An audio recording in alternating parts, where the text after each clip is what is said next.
Allow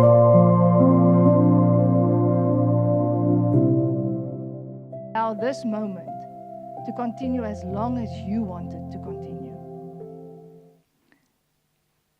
As you know that, some of us aren't familiar with Beacon, so I'm going to give you a few administrative arrangements. Emergency exit, if you don't take the one going straight up, you take the one to the door. You assemble in the car park if we need to, and then we can chat further. The comfort rooms, if you go out the door to your right, take an immediate right, and then you walk into the cloakrooms. If you are a mom with a toddler, which I don't think we do have moms with toddlers, but the feeding room is at the back. And I at least know of one good doctor here today. So medically wise, we are also covered. But before I proceed, I would like to express a sincere thank you to Beacon Church for generously hosting and for all the practical help behind the scenes in making this possible today. We deeply appreciate your love and your warm hospitality that you have extended to Revive Our Hearts South Africa. I don't know actually where to begin to start thanking everybody. There are a lot of names. But you know who you are. May you be blessed beyond measure for the work of your hands. Dankie, vriendinne. There's people, the decor team, the refreshment team, the production team, the hospitality team, the intercessory team. Yes, this event started way before today. The creative team, the coffee team with our barista, the meal team, the men and women that made soup, the appreciation team that made the gifts, and the Revive Our Hearts South Africa core team who is praying for you, the South Africa Revive Our Hearts South Africa ambassador team that are also here in spirit today and praying for you. So for you that are new to Revive Our Hearts, the ministry was founded in United States by Nancy DeMoss Welgemuth in 2001, out of a deep burden to call women to personal revival and wholehearted surrender to Christ. What began as a radio ministry has grown into a global outreach, encouraging women worldwide to experience freedom, fullness, and fruitfulness in Christ. Now, Revive Our Hearts South Africa was launched in 2016 as part of this international women's ministry and continues the same mission among women across South Africa. And today, Rita de Villiers, the founder of Revive Our Hearts South Africa, is our guest speaker. She attended Revive Our Hearts Women's Conference in 2014 in America for the first time, and the spark ignited in her heart. She and 4 other ladies were the pioneers that started Revive Our Hearts South Africa. We celebrate our 10th year, if you've made the math, our 10th anniversary, and this occasion today is but the second in a row of more. We had a 24-hour prayer, some of you were part of it, from the 4th to the 5th of June. But there's more projects on the way. And you can sign up to know first about it if you sign into our newsletter. En hoe kom jy by die nuusbrief uit? Ag, dankie Jackie dat jy vra. You simply scan the QR code at the back of your book, and you get to our website. Or today you're going to be given a lovely gift as you part, and behind that there's also a QR code. And that QR code takes you to what we have is called a linked tree. And you can go to all our other links from there on. So you've got no reason not to know about Revive Our Hearts after today. So scan, click and go, and know more. But that's not all. We are also a resource ministry. And we supply books, and we translate books. And some of you ordered books, and your books has been delivered today, and you will receive your books. Go on our website and click. Maybe you are looking for your next Bible study. You're looking for your next devotional book. You're looking for something on a specific topic. Please make use of it. You can also email us if you want to know more about how to order books and resources. Now, Rita, before we proceed in worship, and we will kick off with 2 amazing songs, but before then, I would like to invite you to the stage.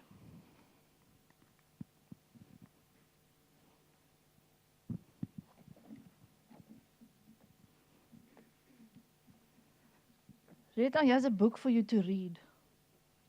It's a nice long book. I think you'll take your time going through it. And there's your favorite flowers that you can plant in your garden. She is crazy about pincushions, spellekussings. So Rita, baie dankie. Dankie dat jy hier is. Dankie dat jy jou Engelse woordeskat ook saamgebring het vandag. En ja. Just put this one on. There you are. Teresa, just for a moment, thank you very much for inviting me again. It's so lovely to be with you, Jackie, and what's her husband's name again? Theo, thank you for having Revive Our Hearts, that we can use your facilities. We really appreciate that. And thank you, Teresa, for you and your team. But I just want to tell you this, something more that's going to happen this year. It's not only our birthday. In 2 weeks' time, Revive Our Hearts is going to have a new director. I'm going to step down as director of Revive Our Hearts South Africa. I'm going to focus on more teaching and mentoring and resource development and so on. So I want to introduce you to the new Revive Our Hearts South Africa director, Teresa, gonna take over from me. So you're very lucky to have her here in your community. Teresa, I want to read a verse, and I'm going to read this verse in Afrikaans. Sorry, it's Malachi 2, verse 5b to 6. And that's really my prayer for you and the next part of your journey and Revive Our Hearts South Africa's journey. Hy het my met eerbied gedien en vir my naam ontzag gehad. Hy het die volk my wil reggeleer en niks verdraai nie. Hy het naby my geleef, heelhartig en opreg, en hy het baie laat afsien van hulle sondes. This is a prayer about the for the Levites, and the Lord said that He had got a covenant with the Levites, and then this is what He wants from the Levites. And I know, Teresa, we can see in you that you live met eerbied vir die Here, ontzag vir die Here, en dat jy niks verdraai nie, dat the truth is important for you, and like the truth is important for Revive Our Hearts South Africa. So Teresa, thank you that you will take over from me the next journey of Revive Our Hearts South Africa. Yes. Baie dankie Rita, daar weet hulle nou nog iets wat ander mense nie weet nie. Ons gaan nou oorgaan en ons gaan die dag begin. En hoe lyk ons program verder? Ons gaan sing, Rita gaan vir ons 'n boodskap bring en daarna gee ons die geleentheid vir elkeen om stil te word voor die Here. En in daai stil word tyd, I'm asking that you please respect the silence. And we're going to find our peace, and we're going to invite the Holy Spirit just to come and be with us. Just a small arrangement, there is tissues in front if anybody would need, and if anybody would need a pen, you can just put up your hand. We have got pens available. Thank you, Bernice. We can go over to worship.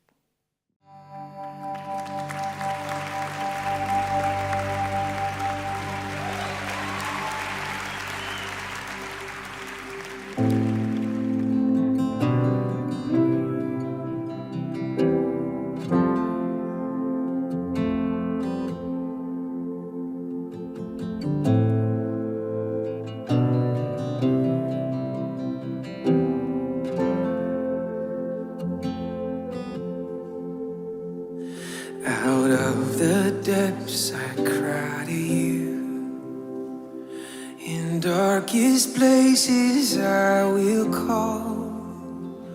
Incline your ear to me anew, and hear my cry for mercy, Lord.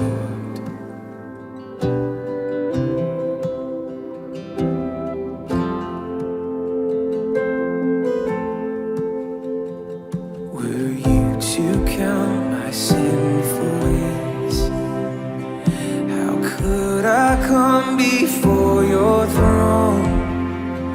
Yet for forgiveness meets my gaze, I stand redeemed by grace alone. And I will wait for you, I will wait for you on your word. I will rely, and I will wait for you, surely wait for you, till my soul is satisfied.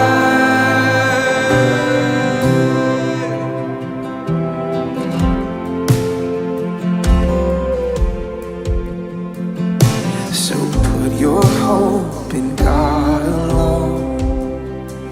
Take courage in His power to save, completely and forever one.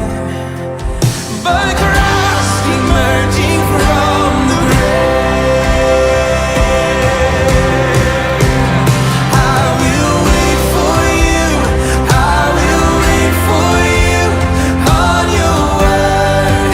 I will rely, I will wait for you, surely wait for you, till my soul is satisfied.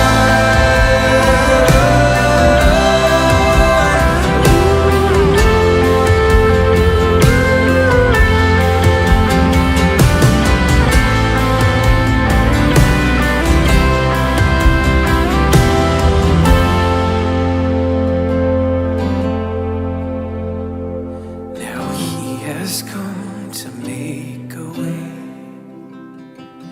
and God Himself has paid the price, that all who trust in Him today find healing in His sacrifice. That all who trust in Him today find healing in His sacrifice.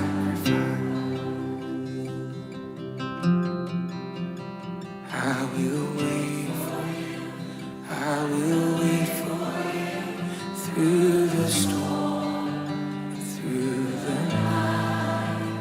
I will wait for you, surely wait for you, for your love is my delight.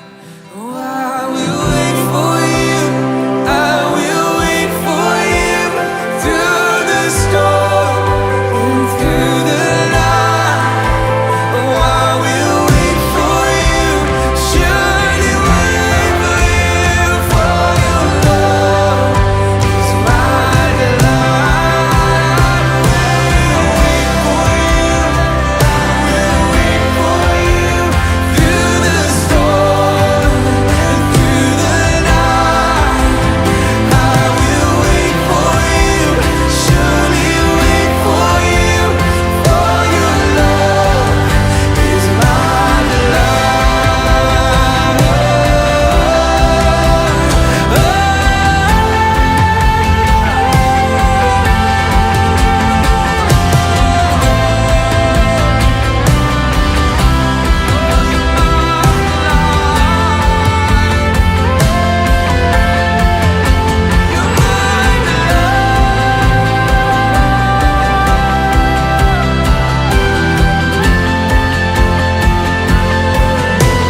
you, Lord, that we can wait for you. That we can wait on the Almighty God. Lord, you are almighty. You are wonderful. You are amazing. Lord, and when we talk about you, we wait for you. We want to go into your presence today, Lord. We want to experience something of you in a new way today, Lord. Will you please come and just enjoy this morning with us? Will you come and touch each woman that's here? Thank you, Lord, for the little girls that's here today. Will you touch them also? The next generation of moms are going to have a big influence in the future. Thank you, Lord, for each one of them. Lord, we look up to you and we wait for you. In Jesus' name, amen.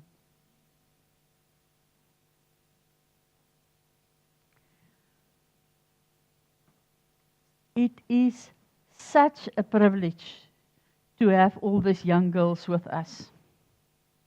And I really mean that. You know, when I was small, every time my mum went something to the church, I always want to go with her. And I sit with her. And I learn so many things. And then I get at school and I said, and others talk about everything that they did on the Saturday or whatever. And I thought, I think I were at a better place. So you are definitely at a better place today. And we hope you enjoy it as much as we're going to enjoy it. When we start talking about our celebrations of our 10 years celebrations, we take time, and a couple of us on our team are going to sit a quiet time in somewhere in nature and to ask, Lord, what do you want us to do this year? And we experience the Lord talk to us to get women into His presence. Less teaching this year and more in His presence this year. And this is how this come to part. We experience this, what the Lord wants us to do. Now we read in the Bible about a man that was already old when he, for the first time, he get into the presence of the Lord. And I'm going to talk about the man in Acts 3. He was lame, and every day someone pick him up and go and put him next to the temple, at the entrance to the temple, at the gate, and the gate's name was the Beautiful Gate. And there this man sits every day, and he listened maybe to what's inside the temple. He could see all the people come into the temple. Maybe you could hear all the singing, but he could never go into the temple. He was lame, and they put him outside the temple. And I just wonder, what was his feelings? What was happening inside of him? He just think, oh, that's for other people to get into the presence of the Lord. I can't do that. I'm lame. Or maybe he just feel, oh, one day I also want to be there. We don't know what was his feelings. But we read, and I'm going to read from Acts 3, from verse 4. 3. When he saw Peter and John about to enter the temple, he asked for money. Now Peter, along with John, looked straight at him and said, "Look at us. Look at us." They want to make eye contact with him. So he turned to them, expecting to get something from them. But Peter said, "I don't have silver or gold, but what I do have, I give you. In the name of Jesus Christ of Nazareth, get up and walk." Then taking him by the right hand and raise him up, and at once his feet and ankles became strong. And what did he do? go home and tell all his parents? No, the first thing he do is, so he jumped up and started to walk, and he entered the temple with them, walking, leaping, and praising God. So for the first time he could go into the presence of the Lord. And many of us is like this lame man. We sit at the entrance. We come to church. We sit with other Christians. We can hear the singing. We can talk, and we talk with everybody. And as we in this beautiful place, like a beautiful gate, but we don't go into the intimacy. We don't enter the presence of the Lord. And we can be in church for many years, but we don't enter the presence of the Lord. And sometimes it's because we're still lame. We don't receive the grace of the Lord, and we don't give our hearts to the Lord. Ons het nog nie tot bekering gekom nie. We sit in the church, and we don't have a relationship with the Lord. Sometimes that's the problem. And maybe if there's a stir in your heart now when I talk, and you said, I'm not sure. I'm not sure if I'm the one that's lame because I haven't given my heart to the Lord. I want to ask you again, just pray, Lord Jesus, I want to be your child. I know you forgave my sins. Come into my heart. It's as easy as that. And then you had to just decide, I'm going to stand up and I'm going to walk. I'm going to go into the presence of the Lord. So the other thing that we're so busy sometimes, busy with this money. I had to beg for money and work for money, and that we can't go into the presence. We stop at the temple's gate. We don't go into the presence of the Lord. And then the last thing is that we sometimes think it's for other people. It's not for me. The Lord won't talk to me. It's for the holy. But the Lord wants to talk to you. He wants to talk to you today. And today, what I'm going to do, I'm going to just introduce you a little bit to the ways that we can connect with the Lord and give you some just prompts. And then we're going to sit still. And this is a very difficult part for many of us. For half an hour. I think the people think I'm crazy to get so many people together and say, we're going to sit in half an hour in the presence of the Lord. But I'm going to give you clues what to do in that half an hour.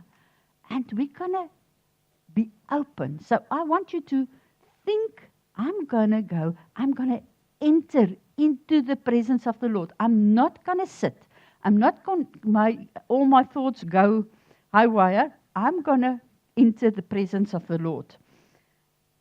And but before we do that, there's a couple of things that we need to know. When we get into the presence of the Lord, the normal thing is that we become aware of our own sin and our sinfulness. It's because God is so holy on the one side, but on the other side, the evil one, he don't want you to connect with the Lord. So he will say, no, you can't go in. You can't talk to the Lord, you're too sinful.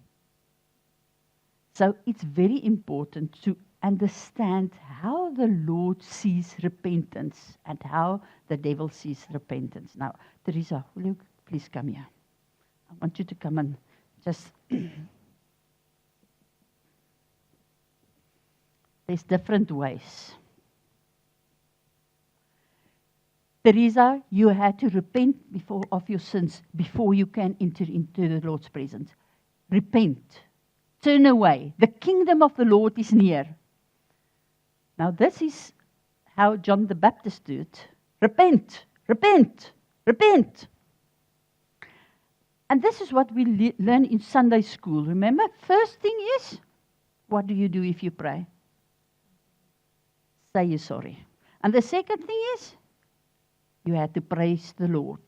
And the third thing is, can you remember all those? Did you ever learn that in not in Sunday school. That's how I grew up. And we've got this picture of the Lord that said, before you can talk to the Lord, you had to repent, and then you had to, afterwards you had to praise, and then you had to pray for other people, and then you can pray for yourself. And it's beautiful to learn that all the parts, but sometimes there's fear with it. And we experience the Lord as this Father that's disciplined. And that's not what repentance is about. Now, I want to show you the Lord, Jesus' posture when we start repent. If I could, I'm going to go on my knees. And I'm going to wash her feet while I pray, talking to her. But now, Teresa, I love to go in a conversation with you today. I love you. I really love you. But you know, there's some things that stood between me and you. And I want you to feel my love for you. I want you to hear my voice. But these things, they stand between, and they make that you can't hear me quite. So I want you, can we just talk about it? Just if we talk about it, and you can confess it to me and repent about that. You know, I already paid for that sin. I want to put it behind us, but I want you to feel light. I want you to take off this yoke, and I want you to feel free. I want you to forgive yourself. So can we just talk about it? Get it behind us so that this conversation can carry on. You see the difference? Yes, thank you. This is what the Lord look like when we repent. This is what you want us, why you want us to repent. Because our sin, the Bible said the sin is a skeidsmuur. What do you call it in English? That is dividing wall. We want to take that dividing wall away so that we can talk to Him. And sometimes if I get this picture of Him sitting with me and He wants to get nearer to me, it's easier to connect with Him. So I want you to, when you start on your own, see this picture and start. Just write down. You've got a little book. Just write down things that you think, Lord, I just want to talk to you about this. Sorry.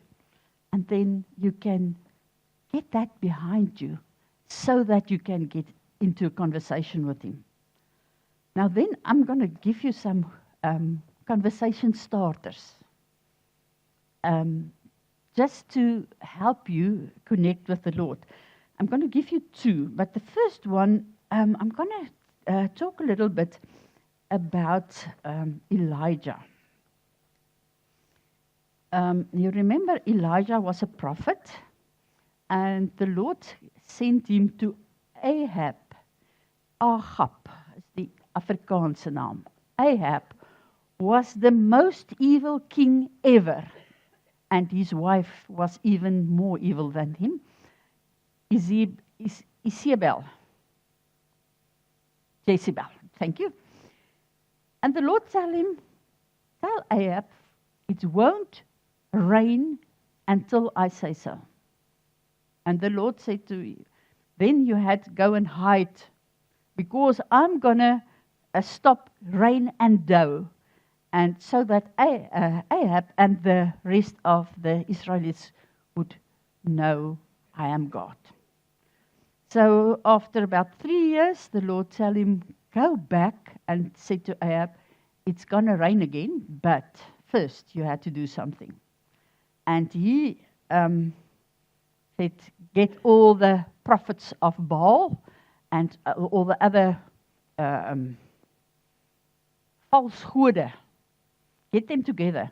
There was 850 priests together. And on the one side, and Elijah was on the other side.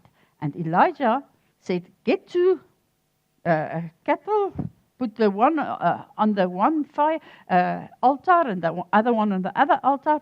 And now all these 950 or 850 priests, they pray and they cut themselves and they dance and they do all kinds of things. But the fire won't start. The fire won't start. And Elijah said, okay, just bring some water, many water, and he wet everything. The wood is wet, the ox is wet, everything is wet.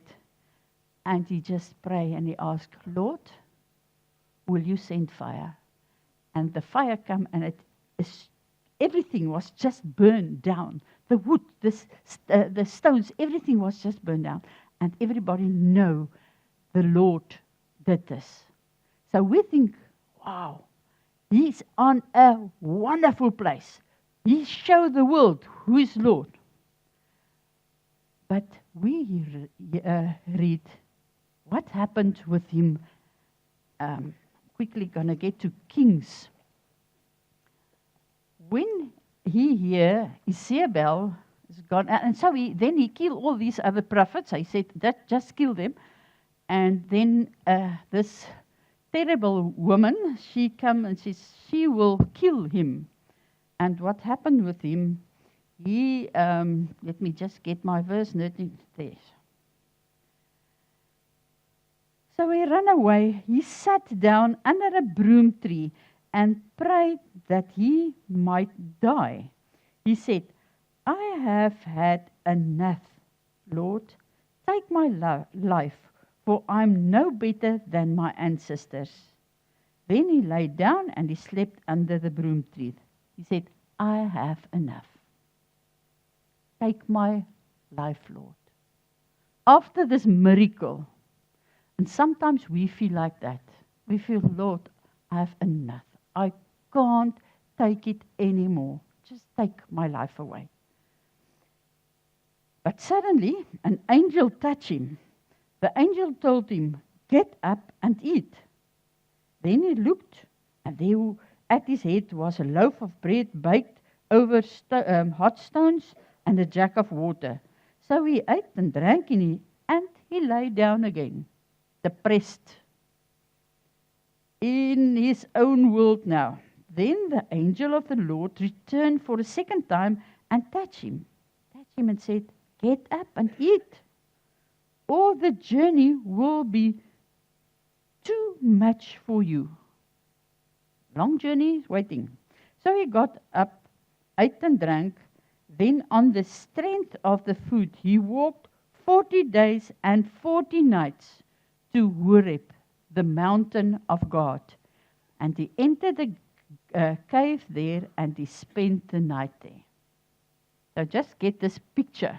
This depressed man, 40 days and 40 nights, and he walked because the Lord said he had to walk to Horeb. Now, just something about that mountain. It's also called the Mount Sinai or Horeb. It's the same mountain. That was the mountain where the Lord talked to Moses from out a burning bush. That was the mountain where the water came out of the rock for the Israelites. It's a mountain where God gave the laws to Moses. He made a covenant with the Israelites on that mountain.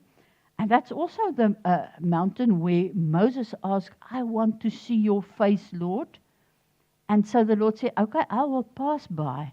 And the Lord said, the Lord came down in a cloud, stood with him there, and proclaimed his name. And that was the first time that the Lord said who he is, his name. He said, the Lord is a compassionate and gracious God, slow to anger, and abounding in faithful love and truth, maintaining love to 1,000 generations. So he showed himself, and he said, this is who I am. Now, he took Elijah to that mountain, and Elijah is in this cave. Then a strange thing happened.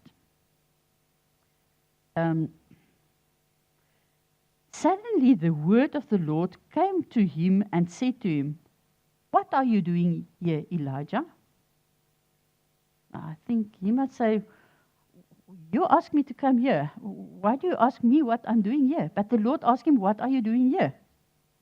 So he replied, "I have been very zealous for you, for the Lord God of armies, but the Israelites have abandoned you, your covenant. They torn down your altars. They killed the prophets. I am alone. I alone am left, and they are looking for me to take my life." So he just poured out his heart. "This is how I feel." He don't say what he's doing there, but he just poured out his heart. There was still a lot of other prophets, but he felt he was the only one. Then he said, the Lord said, "Go out and stand on the mountain in the presence of the Lord." Now at that moment, the Lord passed by. Now remember, Moses asked, "Lord, I want to see you." Elijah don't ask it, but now the same thing happened. The Lord passed by, and he said,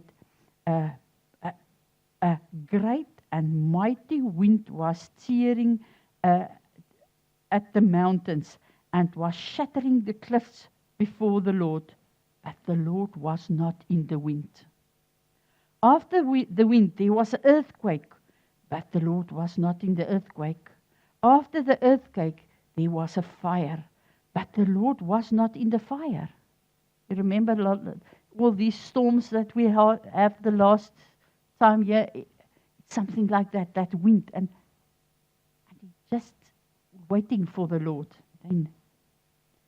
And after the fire, there was a voice, a soft whisper. When Elijah heard it, he wrapped his face in his mantle and went out and stood at the entrance of the cave. And suddenly a voice came to him and said, "What are you doing here, Elijah?" And the Lord asked again, "What are you doing here, Elijah?" Now this is what I want you to answer today. The Lord's voice comes in a soft, spontaneous flow of thoughts. But when you start getting have time to just be quiet, answer this question.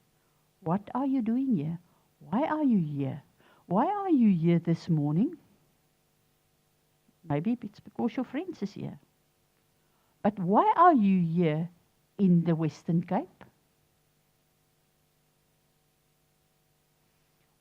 Why are you in Beacon Church or whatever church you are? Just take time and talk to the Lord. Why are you here? And there's a very quick answer, like Elijah. Give a quick answer, just a summary.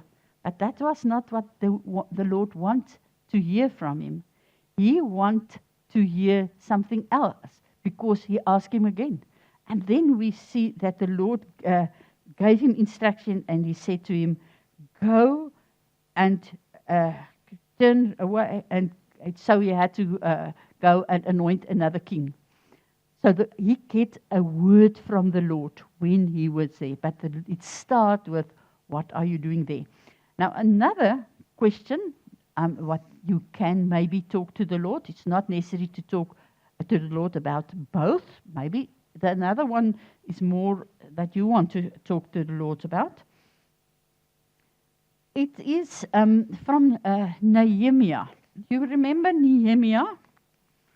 Nehemiah, let's start with the Israelites. They were in Egypt, and the Lord set them free out of Egypt. They were in the desert for many years, and they just do sin and turn away from the Lord every time.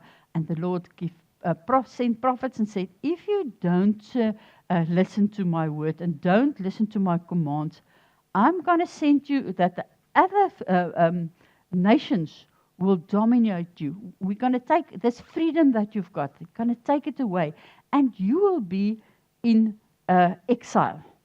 So it happened. The Babylonians come, and they took them away in exile, and they lived in Babylon for 70 years. Now, after the 70 years, King Cyrus come, and he said, everyone can go back to their own nation. But not all of the Israelites go back. It was only 50,000 of them go back. They stay in Jerusalem, and in Jerusalem, everything was bad. The temple there wasn't a temple anymore. The walls of the city was broken. So they came back, and they were really depressed, and they lived not a nice life. But so Ezra heard about that, and later on Ezra, and about 1,500 people come to Israel. They rebuilt the temple. They start doing all the sacrifices again. And then there was a guy, Nehemiah. He was still in exile, and he heard about everything that happened in Israel. And then it touched his heart. And he said, but it can't be like that. This is not how it should be. And we read. I'm going to read from Nehemiah 2. Just remember, he was the cupbearer of the king. During the month of Nisan, in the 20th year of King I'm not going to try to explain this name in English.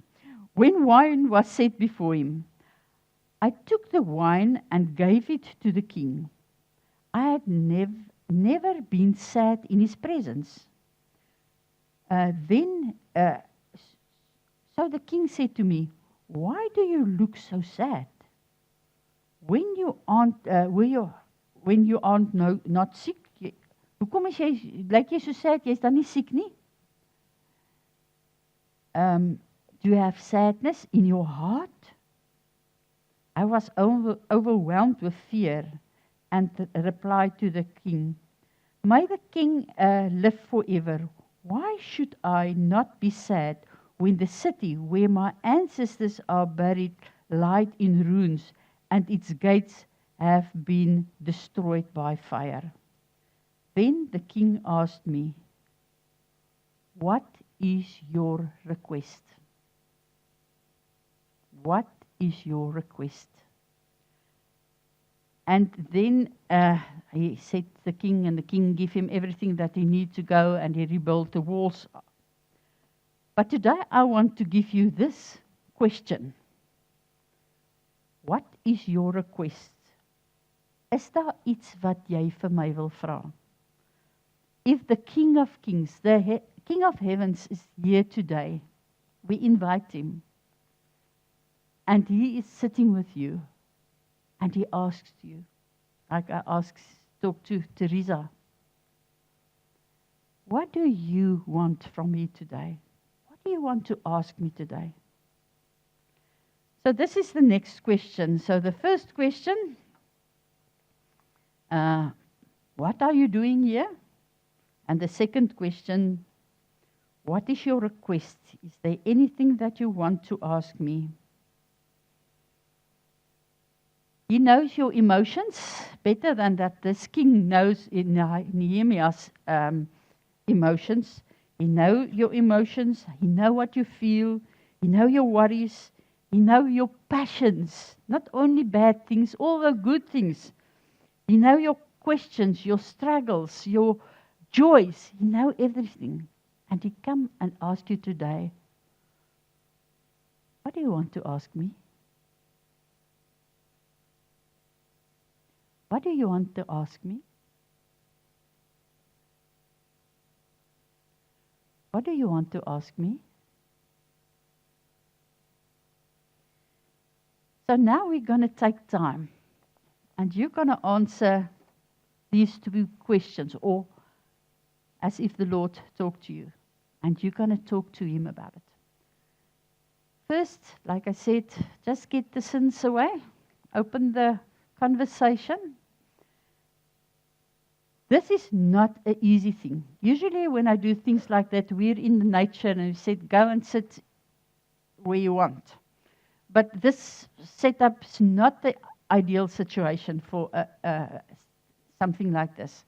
If it's really, really difficult for you to sit like this, take your chair and sit and just sit, look at the wall, that you don't see anybody else. You're welcome to do that.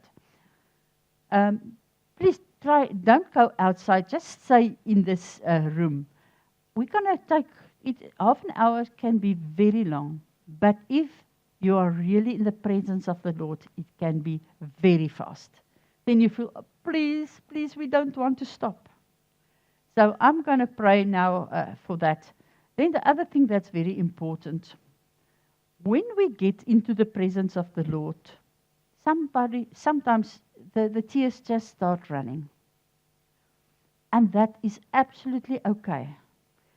If you see somebody else, the tears is running, please don't interfere. Don't go and just give a hug or something. It's because you will stop the flow of the thoughts. So afterwards, you can hear if somebody is okay. So we're going to have time now, and there will be soft music. You can use your book. Everyone have a paper, a pen, and a Bible. So please, make this a special time between you and the Lord. Almighty God,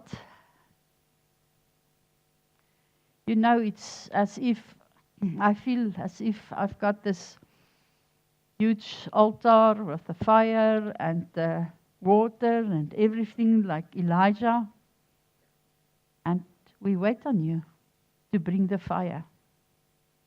Lord, we are here in your presence.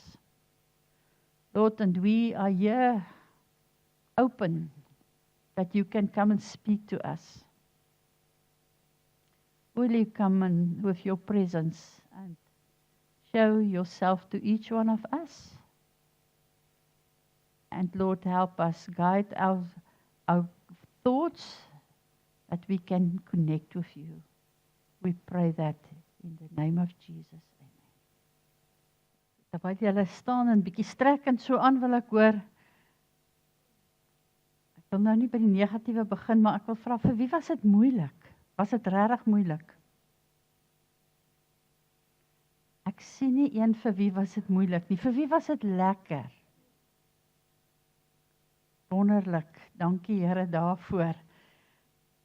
Ons maak te min tyd om rustig te wees en stil te wees, nee, ons jaag net. So Julle, wat baie belangrik is, as ons so stil geword, sorry, I had to speak English again. Dankie. But there's some other people that won't understand me.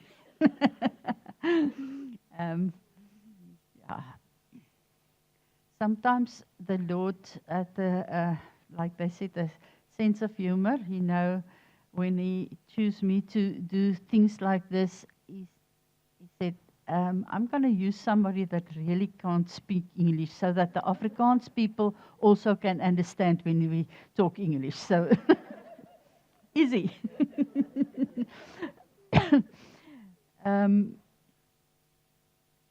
When we have time with the Lord and we really experience His presence and hear His voice, then it's very important to just talk to somebody.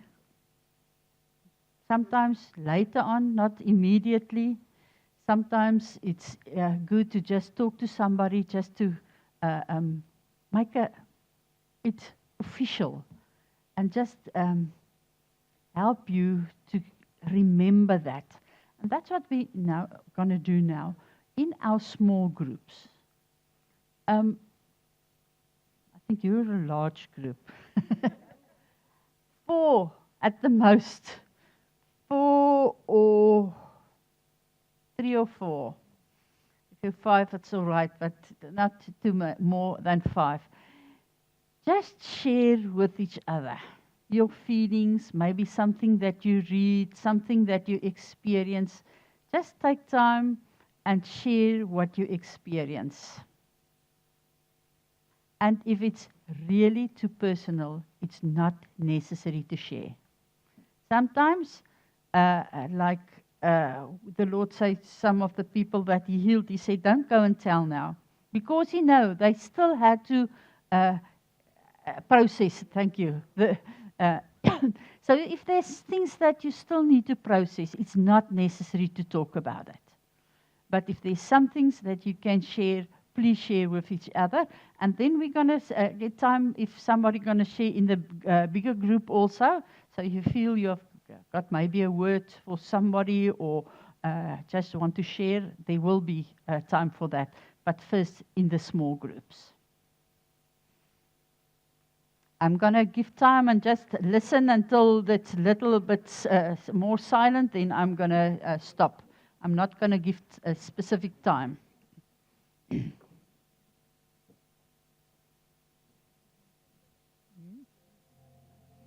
Nee, nee.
If everybody have a chance to share, can you just pray in your small groups, pray for each other?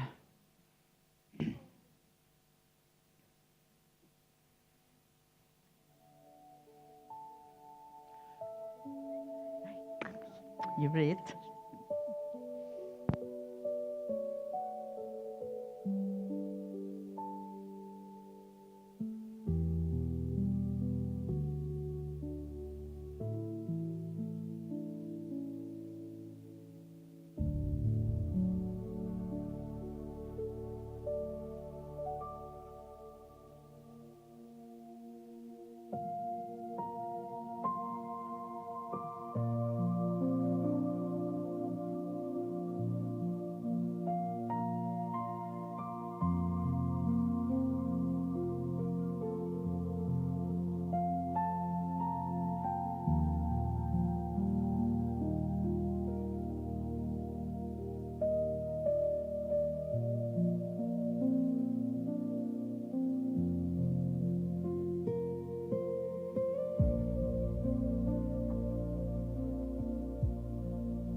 You can just close in prayer the last ones.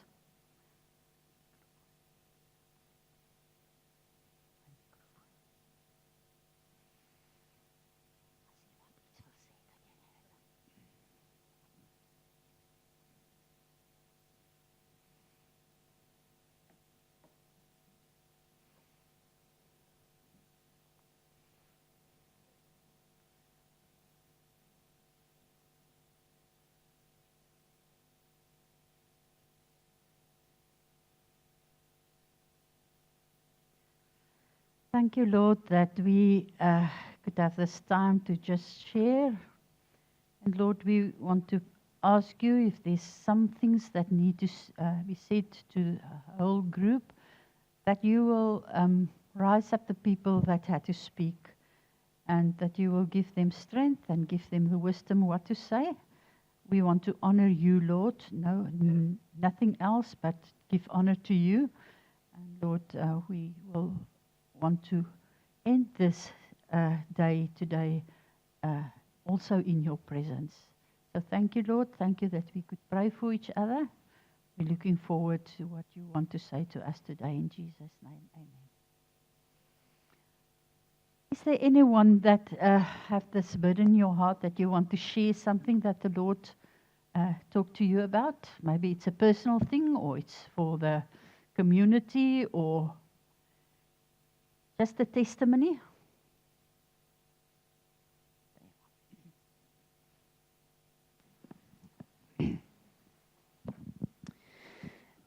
Morning, everybody. I didn't want to share, but you used words out of my mouth exactly. So I will listen this time. I arrived in South Africa 3 weeks ago. 26 years in New Zealand. We've come back now. And I left behind a very good job in a very lovely, not community, but neighborhood. My sister, my dog, lovely car, history. Because it felt like God was saying, come here. Wow. He was definitely saying go. And we're pretty sure he said come here. But it's quite intimidating being here now without a job or a house or a car or a community. And I found myself praying, I've thrown myself at your feet now. Please meet me halfway. We have held on to, for the last few years, our family, the passage in Jeremiah 29 where it speaks about the exiles in Babylon. While you're in exile, it's going to be 70 years before he brings you home. It's been less than that for me, thankfully. But he said, while you are in exile, build your houses, plant your gardens and eat from them, marry and have children, give your children in marriage, increase, do not decrease, so that when you come back, you will be more than what you left. And God reminded me that I was very lonely even when I was there, and there were often opportunities he presented to me that I did not take, that I was too shy or too afraid or too comfortable where I was, and I let them pass me by. And then afterwards I would pray for courage and ask him to make me courageous.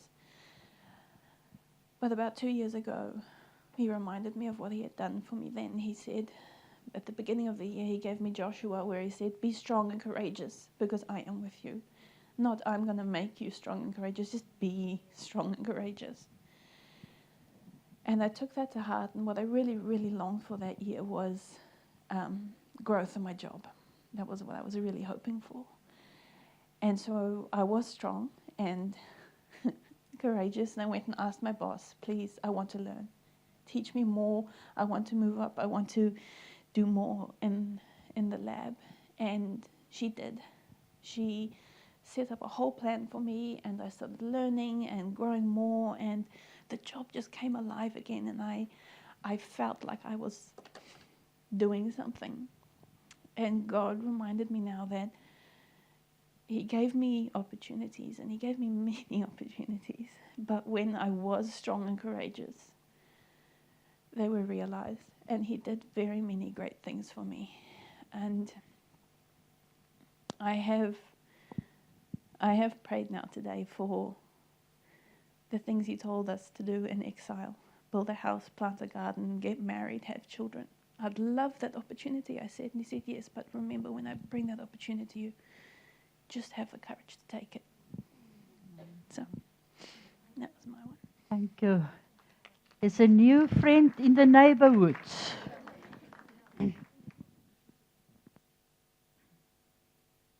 What are you doing here in the West Coast? Teresa? Awesome.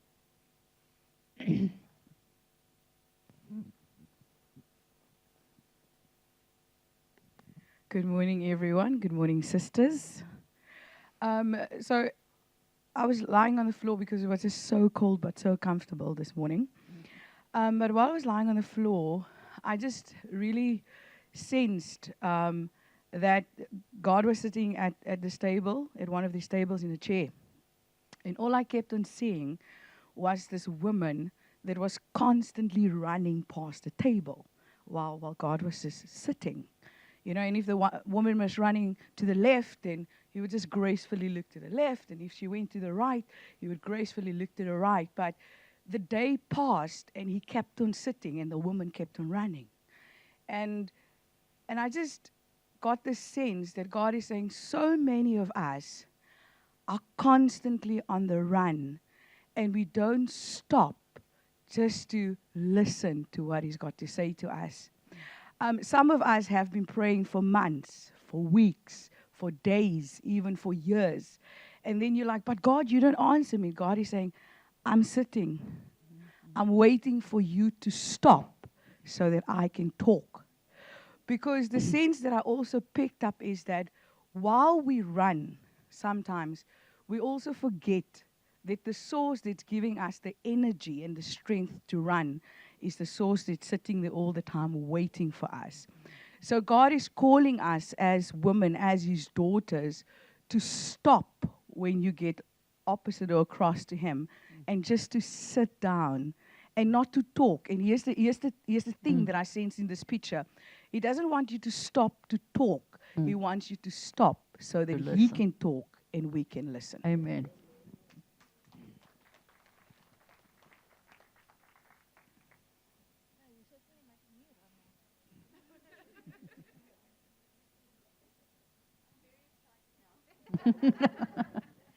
Thank you, Petra.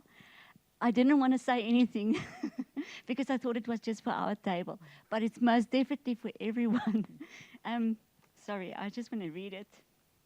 I said, it's amazing, the word that came up this morning, and it was very strong. It was shut up.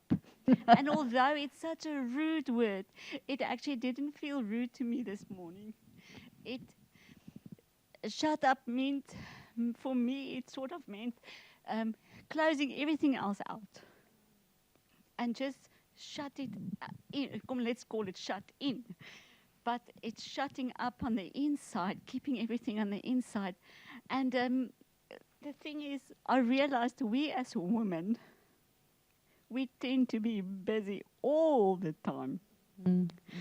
We're busy with our children, we're busy with our husbands, we're busy with work, we're even busy with ourselves. No. But we never have time to be busy with God.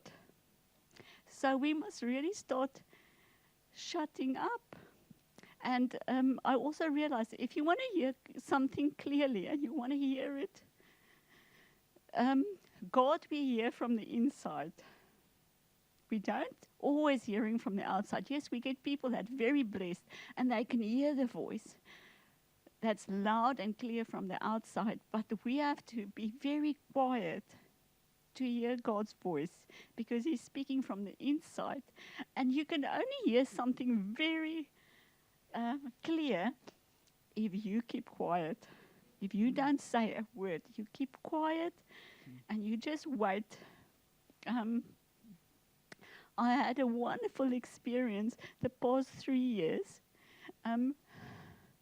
practicing to listen to God. And I've realized after the past 3 years, God speaks from his word. And for me to spend time in his word, it means I have to make time to spend time in His Word. I have to make that time.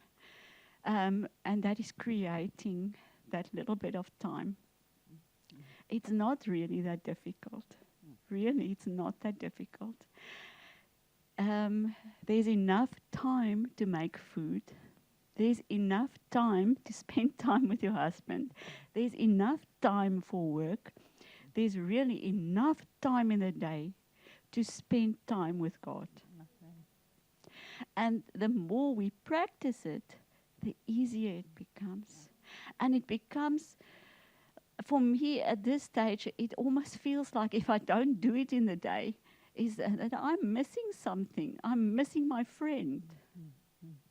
And I almost feel slightly lost for that day, which is not a lovely feeling. So, yeah, stop being busy. And the other thing that busy is also is, it means bound under Satan's yoke. Yeah. We have become slaves of busyness.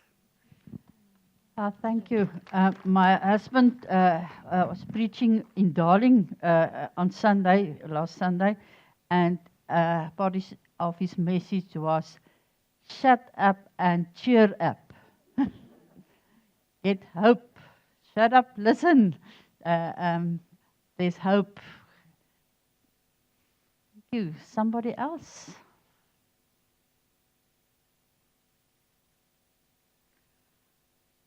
Okay.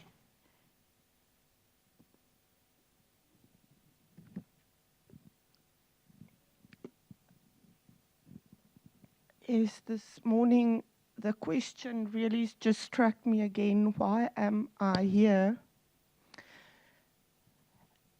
And while I was praying and I was asking that question, I immediately started thinking about the answer myself. Thinking of trying harder. What can I do more, Lord? What do you want me to do more? Where can I get involved more? And that was the mind I was thinking of, the question I'm going to get, on the answer I'm going to get on that question. And while I was sitting, I clearly heard the word ignite. Now, the people that knows me, I'm Afrikaans. And the Lord gave you an English word. Yeah. And I really just felt the Lord is saying, remain in me, abide in me. And immediately John 15 came up. And I really want to share it with all of us, because I think many times we try harder. You get involved in more because what can I do more for you, Lord? But He's actually saying, abide in me, remain in me.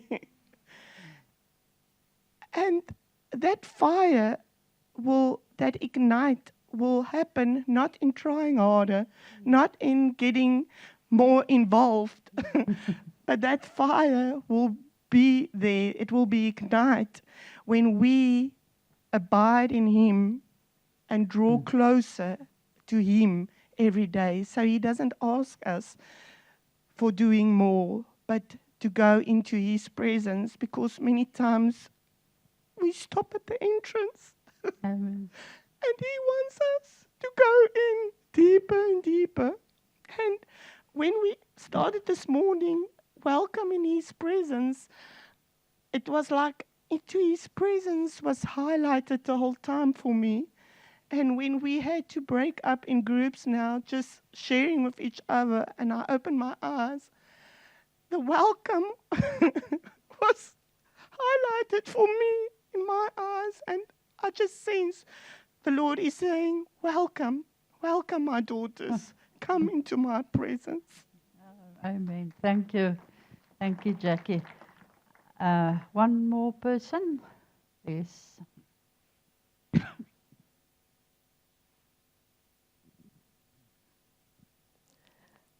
Thank you, Kate, for the prayer of obedience, because it's what I need now.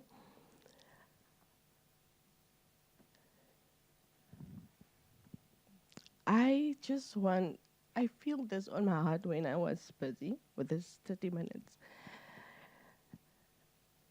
There are some women in this audience today that desire closeness with God. They desire to come in.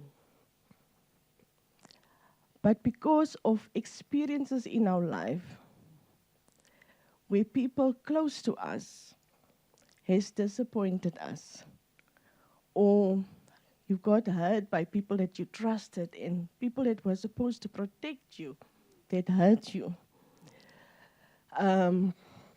People that were supposed to be there for you.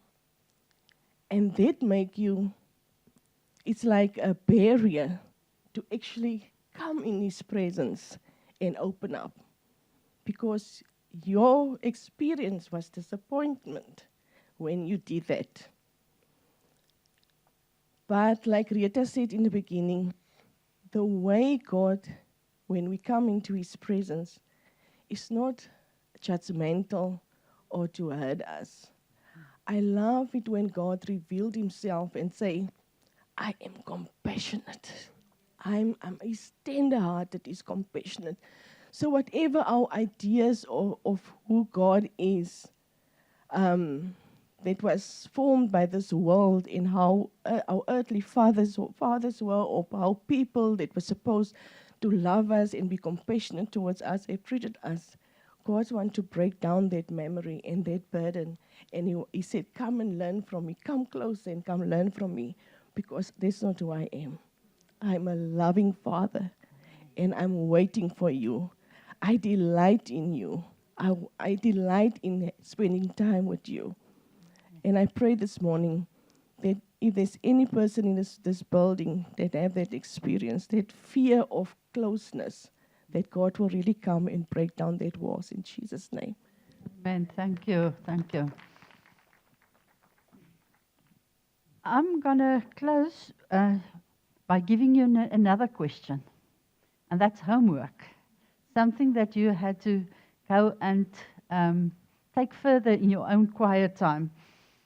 In Joshua 15, we read about Caleb.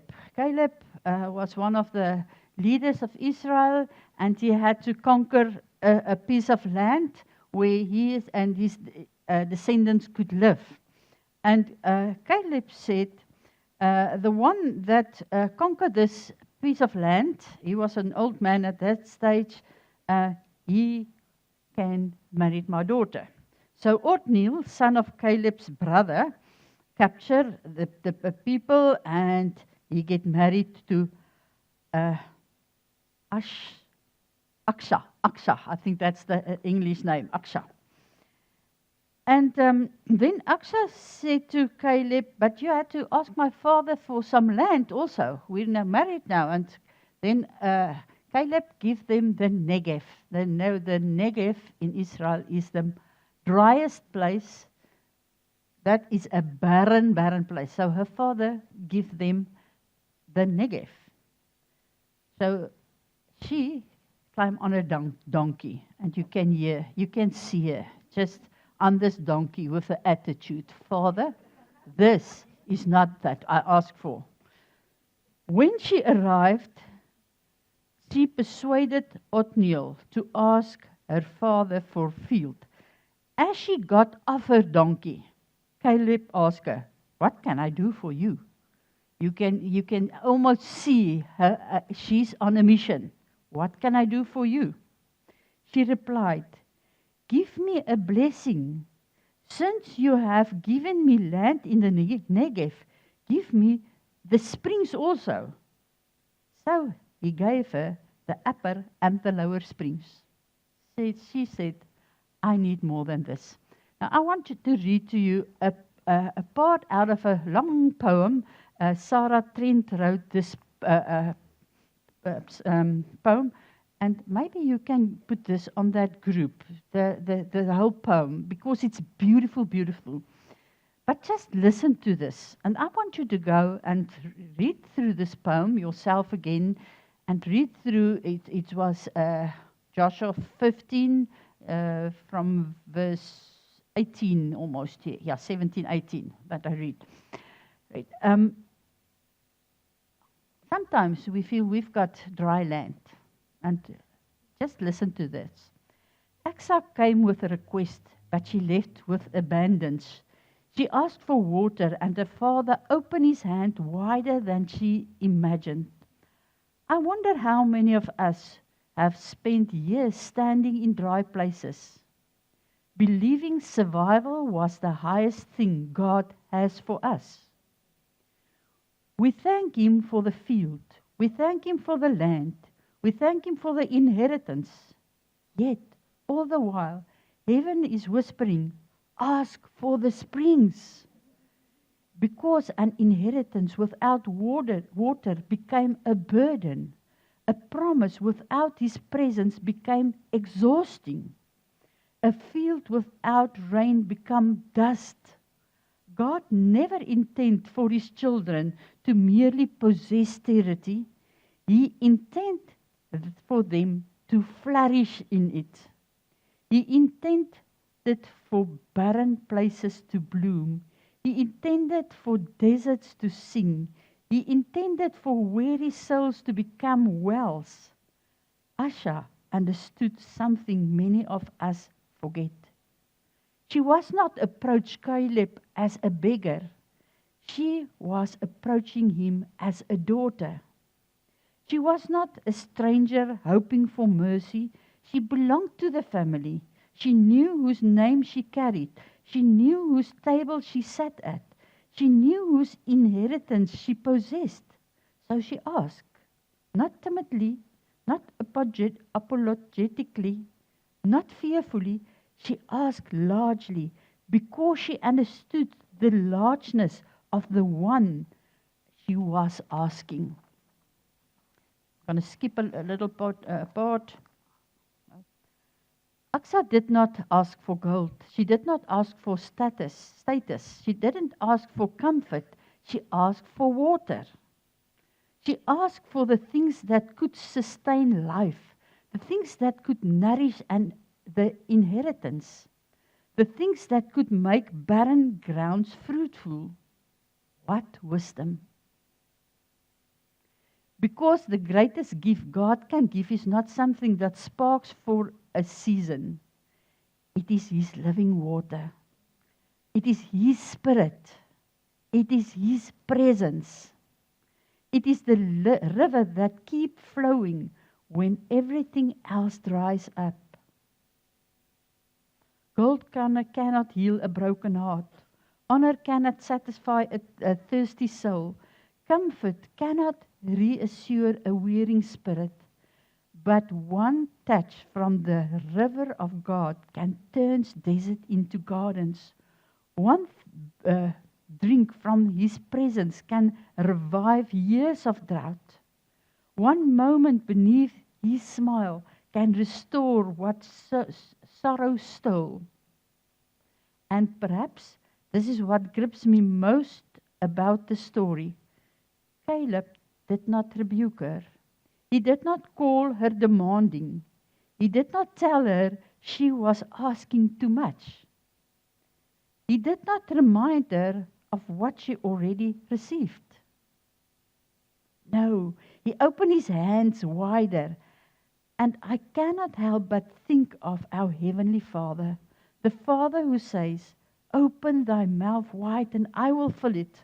The Father who is able to exceed abundantly above all that we ask or think.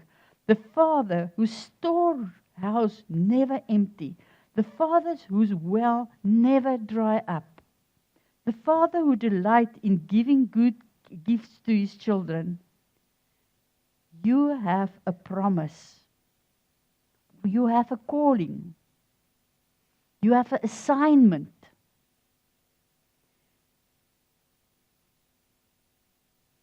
Yet your soul feels thirsty.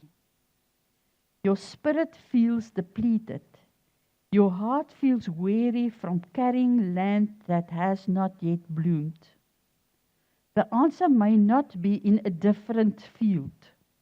The answer may be in the springs. You do not need less inheritance. You need more water. You do not need another promise. You need the presence that make promises came alive. You do not need to abandon the field God gave you. You need the river that can make it fruitful. Lord, today we stand before you and we ask water. We ask you for your Spirit to come and water our fields, water our promises, water our assignments, Lord, our callings. Lord, come, give us some springs that we can flourish, but that we can let others around us flourish. Thank you, Lord, that we can come as daughters before you. Come, Holy Spirit, come. Amen. As we're going to sing now, we're going to do two more worship songs. Talk to the Lord about the water in your life. And go home and read this again and talk to the Lord about your dry lands and ask for water. Let's worship together. All my words fall short. I've got nothing new. How could I express all my gratitude? I could sing these songs as I often do, but every song must end, and you never do. So I'll throw up my hands and praise you again and again, 'cause all that I have is a hallelujah, hallelujah. And I know it's not much, but I'm nothing else fit for a king, except for a heart singing hallelujah,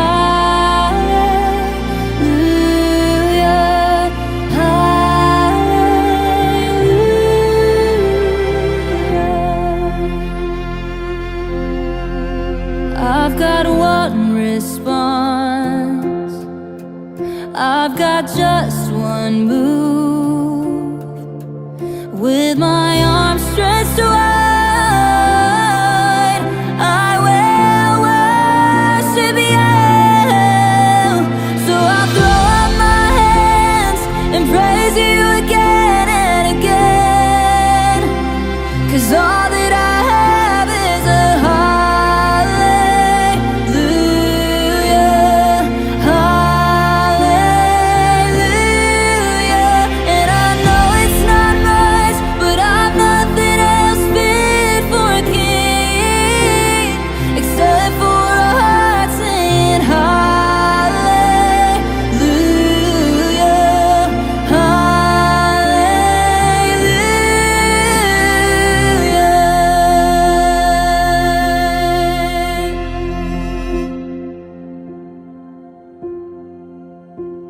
So come on, my soul, oh, don't you get shy on me. Lift up your song, 'cause you got a lion inside of those lungs. Get up and praise the Lord. Oh, come on, my soul, oh, don't you get shy on me. Lift up your song, 'cause you got a lion inside of those lungs. Get up and praise the Lord. Come on, my soul, oh, don't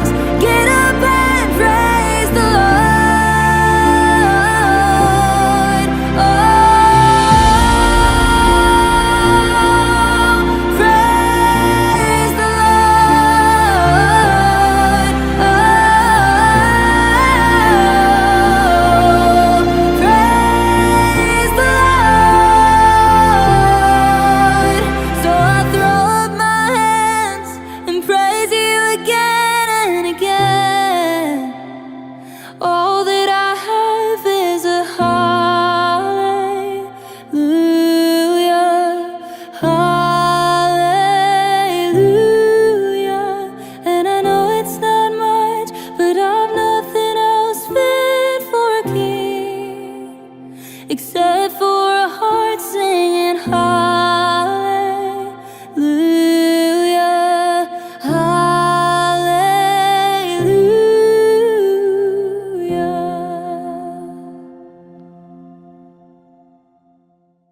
I'll ask you just to take your seats for one more minute. There's another message I feel that we must hear. We cannot leave without hearing this. While Rieta was praying for us for the water, God showed me Jesus standing with a massive jug, something like but it's big, it's huge. And he's saying, I have enough. All you need to do is open your arms and receive. I have enough. I want to give it to you. Just receive.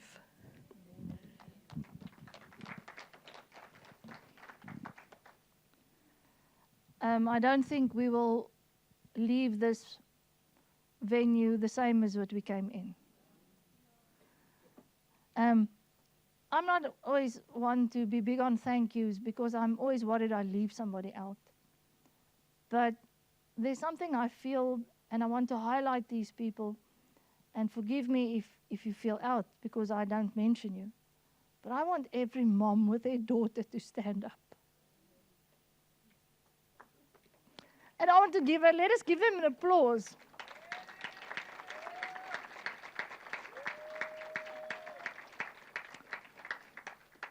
Thank you, ladies. Thank you, daughters. I feel Revive Our Heart South Africa's got a role to play in the next generation and the next generation to come. And it's wonderful and heartwarming to see these young girls here and that you were in His presence today, and I hope you take that with. And thank you for the moment that the moms shared with their daughters. It is, extraordinary. This is not the end. We have made some lovely soup, thanks to the soup makers. So we brought you in here to get you nice and cold. Yeah. So you might want to say you're part of the 14th tribe, the chosen frozen. But now we know that you are lingering and you don't want to leave immediately home. You still want to chat to somebody. You still want to pray with somebody. You still want to impart a word of wisdom to somebody. And we're going to give you that opportunity by giving you a nice warm cup of soup. And then as you leave, please do take a gift, one gift per lady. And then, yes, thank you for being here. Thank you, Rieta, for coming all the way. We've got people, yes. Big round of applause. Actually, Rieta comes from Pretoria. So, maybe you didn't know that. She comes all the way from where it's not as pretty as here. Okay. Give them that closer to the bushveld. Let them have the bush. We've got the sea. But so Rieta came all the way from Pretoria. They ministered in Darling and then drove through from Darling this morning, and where she has to be back to Darling because she has to be on a Zoom call at 5 p.m. today. So a full day for us all. But thank you very much once again for being here, for taking time to be in His presence. Have wonderful soup. Make sure you pray with somebody. And if you haven't given your heart to Christ, tomorrow is too late. It happens today. You come and you pray with somebody. Don't go. Don't say no to that jug of oil that's ready to be poured out on you. Thank you very much and travel safe back home. Thank you.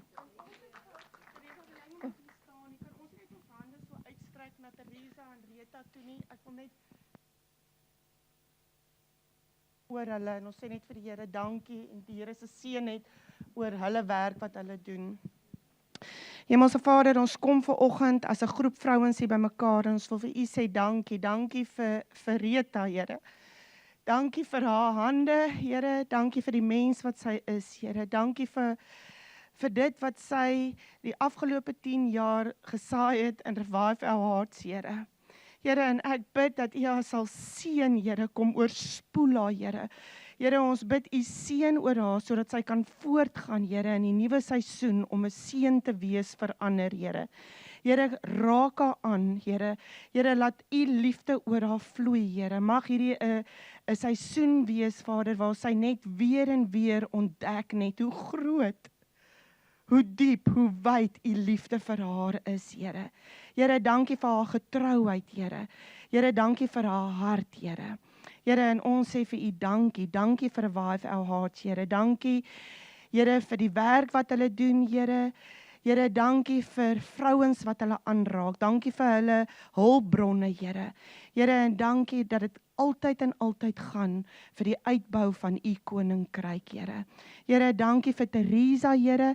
Here, ons kom en ons bid en ons vra dat U haar sal seën in hierdie nuwe seisoen wat vir haar voorlê, Here. Here, dat U haar sal bekragtig, Here. Dat U haar sal sterk maak, Here.